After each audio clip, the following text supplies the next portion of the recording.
Bonjour à tous et bienvenue pour cette vidéo sur comment peindre rapidement un aberrant du culte Genestealer.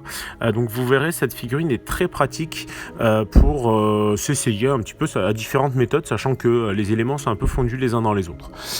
Donc cette vidéo en réel la figurine m'a pris à peu près 1h30 en peinture, donc ça vous permet de vous situer à peu près, sachant que comme d'habitude la vidéo est accélérée. J'utilise un pinceau Raphaël 8404 et j'utilise principalement sur cette vidéo la gamme Army Painter. J'essaierai de proposer un kit avec les peintures que j'ai utilisées. Un dernier petit mot pour les personnes ayant souscrit au livre de l'art de la miniature. D'ici la fin de semaine, je reviendrai vers vous avec un planning précis de réception du livre et début de livraison. Voilà pour les news. Bonne peinture à tous. Je commence tout simplement au départ par monter la figurine et la sous-coucher en gris. Ensuite, je commence avec du Wizard Hope que je vais assez diluer et que je vais passer un petit peu partout sur la peau, tout simplement, de mon aberrant. Alors, il faut savoir que si vous n'avez pas de sous-couche grise, il en existe chez Valero, il me semble, et chez d'autres, mais vous pouvez toujours attaquer avec une sous-couche blanche. Le résultat sera juste un peu plus clair, ce qui n'est pas gênant en soi. L'idée, quand je passe en fait mon Wizard Hope de chez Army Painter, ça va être d'avoir une peinture finalement assez liquide pour que par transparence on ait quand même déjà un début finalement de lumière, c'est-à-dire qu'en gros elle tombe un peu naturellement dans les creux et que ça nous fasse un petit peu de lumière. Vous n'aurez pas besoin de beaucoup diluer l'Army Painter parce qu'elle n'est pas forcément très couvrante, mais comme vous le verrez, ça tombe assez naturellement dans les creux. Ensuite, je vais faire à peu de choses près la même chose avec du Fur Brown, mais en me focalisant vraiment sur les parties de ce que je vais considérer comme de la chitine ou chitine, je ne sais pas comment on dit, de sorte à vraiment avoir les zones finalement d'armure entre guillemets sur des teintes un peu différentes pour faire un peu insectoïde. Je vais pas hésiter à un petit peu diluer le fur pour qu'en fait le fur brown pour qu'en fait mes transitions entre le vert et le fur brown se fassent de la façon la plus naturelle possible. Donc évidemment, je ne vous montre pas toute la séquence parce que ce serait long et un peu sans intérêt, mais vous voyez que j'utilise bien le flanc de mon pinceau. Mon pinceau était un Raphaël 8404 taille 1, vous pouvez aussi utiliser un taille 2, mais vraiment c'est toute l'étape des bases qui va être assez importante parce que ça va donner un petit peu corps à la figurine et au délire que je veux donner. Donc là je reviens avec du Silver Metal Plate de chez Army Painter, bon vous verrez le nom précis sur le pot, et en fait ça va venir recouvrir un petit peu toute son arme ainsi que le socle sur lequel je vais y aller vraiment comme un goré. La peinture métallique, j'ai tendance à essayer de moins la diluer parce qu'en fait l'espèce de pigment métallique sinon va être moins couvrant, plus diffus, donc j'essaye vraiment de minimiser la dilution, mais encore une fois les pots Army Painter sont bien pour ça, ils sont de base assez dilués. Donc là vous voyez un petit peu l'ensemble de la pièce basée, et je vais commencer tout simplement avec du noir à baser le pourtour du socle ainsi que quelques détails comme les ongles et quelques autres détails tout simplement. Donc comme vous le voyez, en fait j'utilise le noir sous les conseils de Johan, parce que c'est vrai que ce noir de chez Army Painter pour passer les bases normalement à l'aéro est très couvrant. Alors j'évite d'utiliser ce type de peinture dans mon aéro, mais par contre pour passer les bases c'est le top. J'évite de l'utiliser tout simplement parce que ça a tendance à encrasser l'aéro. Donc là de toute façon c'est une session qui va se faire full pinceau pour plus d'accessibilité, mais au moins ça vous donne un petit peu l'idée générale de la pièce. Je reviens ensuite avec du Pure Red, assez dilué cette fois, sur la langue, et en fait je vais passer un petit peu sur les cicatrices et sur quelques zones pour donner un petit peu plus de vie à la chair, tout simplement. Parce qu'il y a des zones un peu de transition qui vont en fait me permettre d'avoir une transition un peu plus douce, un peu plus clean en diluant un petit peu mon rouge. Comme vous le voyez, de temps en temps je pose le rouge de façon un peu brute et je me rends compte que c'est peut-être un peu trop brut, donc j'hésite pas à revenir avec juste un petit peu ou d'eau ou de salive. Je vais ensuite passer une encre Army Painter Mid Brown et en fait je vais pas trop me prendre la tête, je vais la passer un peu partout mais je vais quand même préserver les zones de peau, parce que ça va être la zone de peau, ça va être un peu ma zone de focus, là où je veux que les gens finalement aient leur attention la plus marquée, pour éviter en fait que l'attention soit portée ailleurs, que sur ou les tissus, que l'attention soit portée ailleurs que sur la peau. Donc en gros, j'écrase un peu le reste de la figurine pour que la peau ressorte autant que possible. J'hésite pas à bien charger en encre aussi au niveau du socle, de sorte à ce que finalement tous les creux ressortent un maximum. J'hésite pas à passer une ou même 2 couches si nécessaire, en tapotant bien dans les creux. Ces étapes peuvent prendre un petit peu de temps à sécher, je vous préviens. Vous verrez plus tard que de temps en temps, j'utilise un sèche-cheveux pour accélérer ces étapes. Je reviens ensuite sur la peau avec un petit peu d'elfe, de chair elfique de chez Army Painter toujours, et ma couleur de base du Wizard Orb, de sorte à poser en fait mes éclaircies sur les zones de lumière les plus marquées. Cette pièce est un peu recroquevillée sur elle-même, donc c'est vrai que c'est plutôt sur le dos que je vais avoir tendance à finalement à prendre mon temps pour tout ce qui est du traitement de la chair, mais au moins ça vous permet de voir comment finalement j'ai tendance à pousser la peinture sur les zones de lumière. Ça va être presque du tapotage, si je peux dire ainsi. J'hésite pas à tapoter sur la zone que je veux la plus intense, et ensuite à faire mes dégradés en poussant depuis la bordure de cette zone jusqu'à cette zone. Donc là, comme vous le voyez, j'ajoute encore un tout petit peu d'elfe, de chair elfique dans mon mélange pour avoir des éclats de lumière encore plus marqués. Et ensuite, je vais pousser toujours vers les zones de lumière les plus marquées. Voilà pour ces petites étapes sur la peau. Faudra pas hésiter, selon vos goûts et vos envies, à booster de plus en plus avec de l'elfe flèche. Comme vous le voyez là, je viens avec de l'elfe flèche pure sur les zones que je veux faire le plus ressortir. Par exemple le visage, les arcades, le haut des épaules.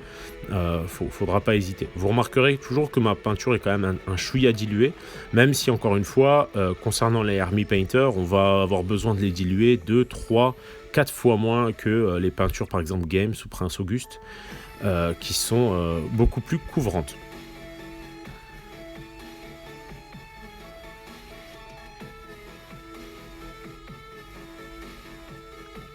De temps en temps, du coup, vous verrez que j'ai tendance à insister sur certaines zones, parce que vraiment, ça veut dire, quand j'insiste, c'est souvent que c'est des zones sur lesquelles je veux vraiment attirer l'attention, simplement parce que je trouve que c'est des zones plus intéressantes graphiquement. Donc j'en vais avoir envie d'attirer l'œil de la personne qui regarde la pièce sur ces zones-là.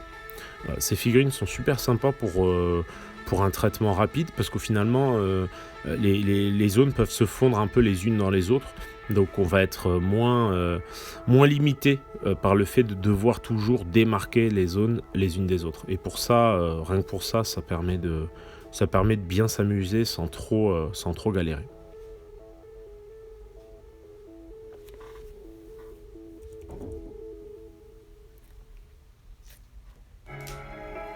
Je reviens ensuite avec du Mythical orange pour venir en fait rehausser toutes mes zones de chitine. Alors ce orange n'est pas forcément très marquant, encore une fois, donc je ne vais pas hésiter vraiment à le passer en plusieurs fois, laisser sécher et revenir dessus si nécessaire. Ça va être aussi le orange finalement qui va me permettre de faire tout ce qui est rouille et tout ça. Donc il ne faudra pas hésiter à le passer, à le repasser, à le passer en jus si vous en avez besoin. C'est quand même un orange qui permet de faire beaucoup de choses, donc n'hésitez pas. Donc ce qui est intéressant finalement pour moi sur la chitine, c'est que ça va faire un beau contraste, et je vais essayer de pousser finalement ces éclaircies sur les zones entre guillemets centrales de la chitine, et toutes les zones extérieures je vais plutôt essayer de les faire de façon un peu plus sombre, de sorte à créer finalement une lisibilité naturelle entre la chitine et la peau. Donc là-dessus, je ne vais pas hésiter encore une fois à insister. Vous me voyez, donc là, ma vitesse de peinture est doublée. Vous voyez à peu près, je dirais, finalement moins de la moitié des étapes. Donc prenez surtout votre temps si vous voulez appliquer ces mêmes méthodes. Prenez le temps de les appliquer prenant le temps, et ensuite vous allez pouvoir les intégrer plus facilement. Donc comme je vous l'expliquais, là je reviens sur les bordures avec du noir, et si nécessaire je mélange mon noir à mon Fur Brown de base, comme vous le voyez, pour refaire un petit peu mes transitions. Donc ça va me permettre d'avoir une chitine qui va être plutôt claire dans ses zones centre, en son centre, et plutôt sombre sur les extrémités, pour créer finalement un contraste marqué avec le traitement de la peau qui, elle, va recevoir finalement des lumières, une lumière un peu zénitale classique. Je vais pas hésiter à passer aussi au noir toutes les petites aspérités à l'intérieur de la chitine. Je fais pareil en fait, du coup, comme je vous l'ai dit, hein, j'utilise le même orange pour faire la rouille au niveau du marteau, toujours pareil en trait dilué que je vais passer si nécessaire plusieurs fois. Je vais revenir ensuite avec du Dark Tone pour écraser de nouveau toutes mes zones de tissu par exemple, et je ne vais pas hésiter à faire de même sur toutes les zones finalement que j'ai envie de moins voir, c'est-à-dire que sur lesquelles j'ai envie que l'œil soit moins attiré. Donc je fais pareil même sur le marteau. Alors précédemment, j'ai passé un petit peu de rouille. Vous pouvez très bien omettre l'étape juste précédente, passer d'abord cette étape, puis repasser de la rouille. Parce que moi, en fait, quand je peins, finalement, je peins aussi beaucoup au feeling. Et il se trouve que mon étape précédente de rouille aurait aussi bien fait de se placer après cette étape d'ancrage. Donc là, comme vous le voyez, en fait, pour accélérer le séchage, j'hésite pas à avoir un petit sèche-cheveux à mes côtés, et je passe un petit coup de sèche-cheveux pour que les encres sèchent un petit peu plus vite, tout simplement. Donc là, je reviens avec ma couleur d'origine de métal, donc le Silver Metal de chez Army Painter. Je vais venir vraiment rehausser toutes les arêtes et toutes les zones de lumière, exactement comme si je faisais finalement un non métallique et je revenais au blanc. Le principe du TMP, hein, True Metal Painting, en gros, pour moi, ça va être le même principe en termes de pose de lumière, à ceci près que je vais vraiment utiliser des peintures métallisées. Alors faites attention aux peintures métallisées, n'hésitez pas à changer de peau de couleur, parce que parfois les pigments ont tendance à s'éparpiller si vous diluez trop, et du coup, si vous repeignez ensuite avec des peintures classiques, ces espèces de petits pigments de métallisés vont avoir tendance à s'éparpiller dans vos peintures, même dans les peintures classiques. Je fais le même type de traitement sur le socle, tout simplement pour garder une cohésion et finalement aussi pour gagner un petit peu de temps sur les différents traitements, puisque moins je vais changer de couleur et plus ça va aller vite. Du coup, quand je fais ça, tout simplement, je vais de la même manière focaliser sur les zones de lumière. J'essaie de jamais trop diluer ma peinture métallique, tout simplement parce que sinon on perd en cohésion de pigment, et ça a tendance légèrement à m'enquiquiner. Donc je reviens avec du bleu sur le tissu du pantalon. C'est un Deep Blue de chez Army Painter, donc ça va être un bleu sombre. Vous pouvez, pour ceux qui en ont, utiliser aussi du bleu marine foncé, ça fait tout à fait le taf. Et en fait, ça va me permettre tout simplement d'écraser encore un peu plus les zones de tissu pour avoir un rendu assez sympa. Je vais rajouter un petit peu d'elfe, de couleur elfe dans mon Deep Blue pour faire mes éclaircies tout simplement sur le pantalon. Ça me permet, en ajoutant de l'elfe, de ne pas aller trop loin dans mes éclaircies. J'aurais pu ajouter aussi une petite teinte de gris, ça aurait fait le même taf.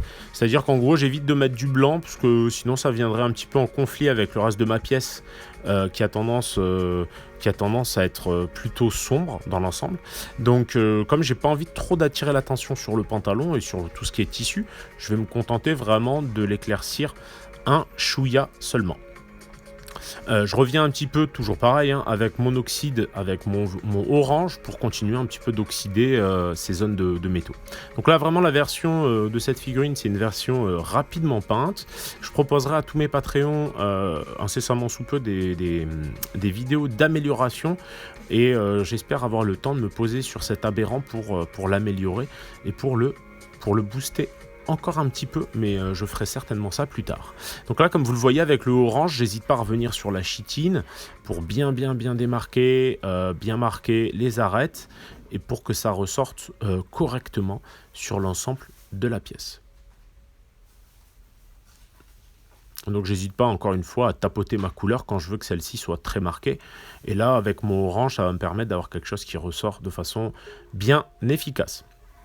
Donc voilà pour cette figurine, j'espère que cette vidéo vous aura plu, d'autres viendront incessamment sous peu, je vais essayer de continuer à poster comme ça une fois tous les mercredis, une petite vidéo de peinture, n'hésitez pas à mettre en commentaire ce qui vous plairait. Pour toutes les personnes qui attendent l'art de la miniature, sachez que je ne vais pas tarder à faire une news supplémentaire pour vous informer de l'état précis d'avancement, du planning de réception, de l'impression et du début des envois, donc surtout ne paniquez pas.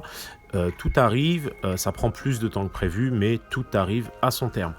Quoi qu'il en soit, je vous remercie de m'avoir regardé. N'hésitez pas à jeter un coup d'œil, à vous abonner, à mettre un petit pouce bleu, ça m'aide toujours pour le référencement, à en parler à vos amis, à vos copains, à faire tourner la vidéo. Et je vous dis à bientôt et surtout, trouvez le temps de peindre un peu.